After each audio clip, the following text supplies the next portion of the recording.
Selamat pagi semuanya. Pagi. Yang saya hormati Ibu PI selaku Guru Bahasa Indonesia dan teman-teman yang saya banggakan. Kami akan melakukan debat dengan mosi, apakah UN memang perlu diadakan kembali? Kembalinya UN atau ujian nasional memicu beragam reaksi dan opini. Ada yang menyambut baik dan ada pula yang menentang. UN memiliki potensi baik dan buruk. Keputusan untuk menyelenggarakan UN kembali harus didasarkan pada analisis yang komprehensif dan melibatkan berbagai pihak, termasuk para ahli pendidikan, orang tua, dan siswa. Kembalinya UN merupakan langkah yang perlu dikaji secara cermat. Penting untuk memastikan bahwa UN dapat menjadi alat yang efektif untuk meningkatkan kualitas pendidikan di Indonesia, tanpa menimbulkan dampak negatif dan signifikan bagi siswa. Perubahan format, peningkatan kualitas, dan dukungan psikologis menjadi faktor kunci dalam keberhasilan UN. Pada akhirnya, keberhasilan UN tergantung komitmen semua pihak untuk menjadikan UN sebagai alat yang bermanfaat bagi kemajuan pendidikan di Indonesia. Fokus utama haruslah pada peningkatan kualitas pendidikan secara keseluruhan, bukan hanya pada satu ujian. Dari pernyataan yang sudah kami berikan, kami akan memberikan waktu kepada pembicara satu dari tim afirmasi. Waktu yang kami berikan adalah 3 menit. Waktu dan tempat kami persilakan dengan segala hormat. Terima kasih kepada moderator telah memberikan saya waktu. Saya, Graciela Dabutar, sebagai pembicara 1, Tiara Simanung Khalid sebagai pembicara 2, dan Bambang Mandalu sebagai pembicara 3.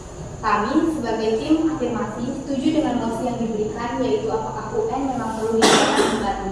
Ada beberapa alasan yang mendukung kenapa UN memang perlu diadakan kembali. Yang pertama yaitu sebagai tolak ukur umum. Ujian nasional menyediakan tolak ukur umum untuk mengukur mutu pendidikan di berbagai daerah dan sekolah di Indonesia. Standarisasi ini memastikan bahwa siswa menerima tingkat pendidikan yang konsisten terlepas dari lokasi geografis mereka. Identifikasi kekuatan dan kelemahan dengan menganalisis hasil ujian nasional, lembaga pendidikan dapat mengidentifikasi area kekuatan dan kelemahan dalam metodologi pengajaran dan kurikulum mereka. Informasi ini dapat digunakan untuk menerapkan perbaikan yang ditargetkan. Yang berikutnya yaitu akuntabilitas untuk sekolah. Ujian nasional membuat sekolah bertanggung jawab atas mutu pendidikan yang mereka berikan. Sekolah diberikan insentif untuk meningkatkan kinerja mereka dengan memastikan bahwa siswa mereka memperoleh nilai tinggi. Yang berikutnya yaitu transparansi dalam pendidikan. Hasil ujian nasional dirilis ke publik yang memberikan transparansi dalam sistem pendidikannya. Orang tua dan masyarakat dapat melihat kinerja sekolah dan meminta pertanggungjawaban dari nilai-nilai yang mereka dapatkan. Sekian alasan yang bisa saya berikan. Terima kasih. Terima kasih kepada pembicara 1 dari tim afirmasi. Selanjutnya kami akan memberikan waktu kepada pembicara 1 dari tim oposisi selama 3 menit. Waktu dan tempat kami persilakan. Terima kasih kepada pembicara 1 dari tim afirmasi. Kami akan memberikan waktu kepada pembicara 1 dari tim oposisi selama 3 menit. Waktu dan tempat kami persilakan. Terima kasih kepada moderator telah memberikan waktu kepada kami. Perkenalkan, nama saya Ran Kurniawan Budu sebagai pembicara 1, pembicara kedua oleh Fitri Ramadhani, pembicara ketiga oleh Nafisa. Kami tidak setuju dengan mosi yang diberikan karena kami mengharapkan lebih banyak praktik-praktik yang mendorong siswa mengekspresikan pikiran dan gagasan seperti penulisan, esai, dan dasar. Yang kedua, menjawab kekhawatiran yang timbul di masyarakat terkait standar mutu pendidikan nasional. Ia menyampaikan bahwa standar nasional pendidikan tetap dilaksanakan, tetapi kewenangannya disterilisasikan ke daerah sesuai dengan amanat undang-undang. Nah, yang ketiga, lebih lanjut pelaksanaan ujian sekolah berstandar nasional dimaksudkan sebagai upaya pemberdayaan guru melalui kelompok kerja guru atau KKG dan musyawarah guru mata pelajaran MD MP. Terima kasih. Terima kasih kepada pembicara 1 dari tim oposisi.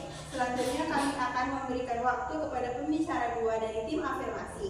Waktu yang kami berikan adalah 3 menit. Waktu dan tempat kami persilahkan dengan segala hormat.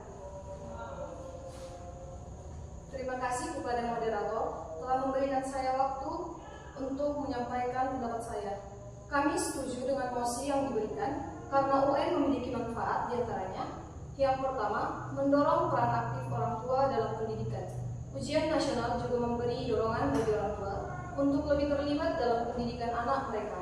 Dengan adanya kriteria kelulusan yang jelas, orang tua memiliki acuan objektif untuk memantau perkembangan belajar anak. Mereka cenderung memberikan dukungan lebih baik secara emosional maupun finansial untuk memastikan anak siap menghadapi UN. Yang kedua, alat evaluasi sistem pendidikan nasional. Selain dampak ujian nasional langsung pada siswa, sistem ini berperan penting dalam mengevaluasi sistem pendidikan secara keseluruhan. Data hasil ujian nasional memungkinkan pemerintah untuk mengidentifikasi kekurangan ujian nasional pada aspek tertentu, seperti kesenjangan antar wilayah atau mata pelajaran yang sulit dikuasai siswa. Sekian pendapat dari saya, terima kasih.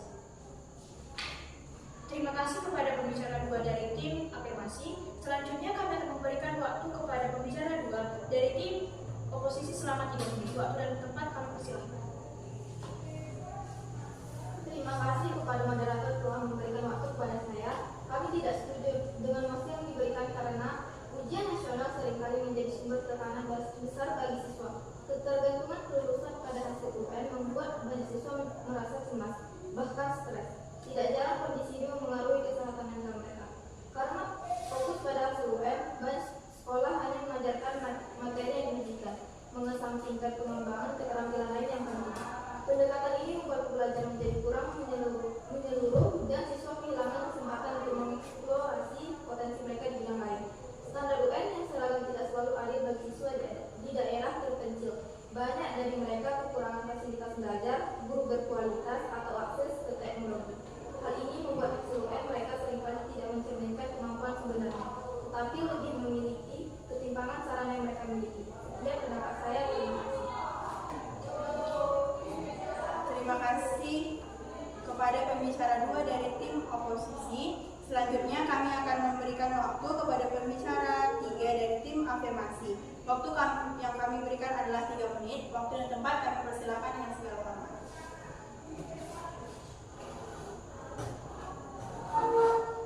Terima kasih kepada moderator telah memberikan waktu kepada saya. Kami setuju karena data yang dikumpulkan dari ujian nasional dapat digunakan oleh pemerintah untuk merumuskan kebijakan pendidikan berbasis bukti. Dan juga dalam bidang sumber daya, hasil ujian dapat membantu mengidentifikasi wilayah dan sekolah yang memerlukan sumber daya dan dukungan tambahan. Terima kasih. Terima kasih kepada pembicara 3 dari tim afirmasi. Selanjutnya kami akan memberikan waktu kepada pembicara ketiga dari tim oposisi selama 3 menit. Waktu dan tempat kami persilakan. Terima kasih kepada moderator telah memberikan saya waktu. Sekali lagi kami tegaskan bahwa kami tidak setuju dengan mosi tersebut karena ada 4 kekurangan ujian nasional. Yang pertama, tekanan berlebihan pada siswa. UN seringkali menimbulkan tekanan tinggi bagi siswa karena hasilnya dianggap sangat menentukan masa depan akademis mereka. Yang kedua, pengajaran yang berorientasi pada ujian. Untuk mengejar nilai tinggi UN, guru cenderung fokus pada materi ujian dan mengesampingkan aspek pembelajaran holistik yang lebih penting. Yang ketiga, tidak adil bagi daerah terpencil. Beberapa daerah yang memiliki keterbatasan fasilitas pendidikan akan sulit bersaing dengan daerah maju, sehingga UN bisa menunjukkan ketimpangan yang tidak sepenuhnya mencerminkan kualitas belajar siswa. Yang keempat, biaya pelaksanaan yang tinggi.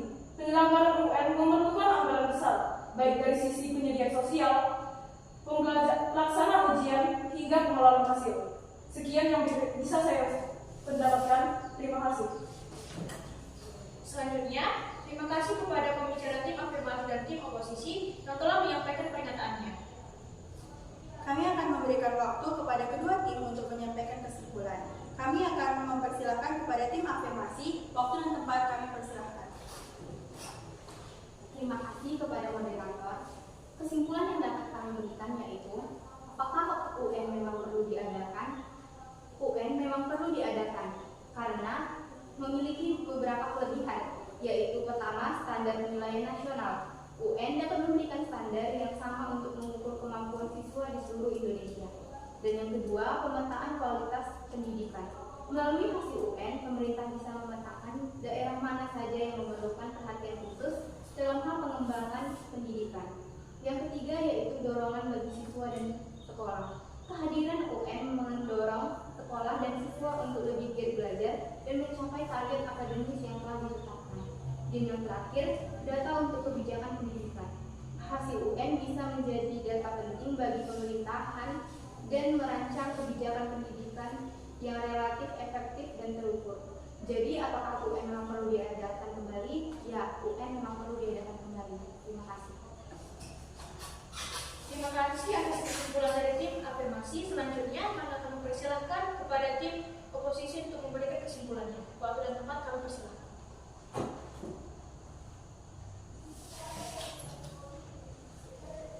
Terima kasih kepada moderator telah memberikan untuk menyampaikan kesimpulan.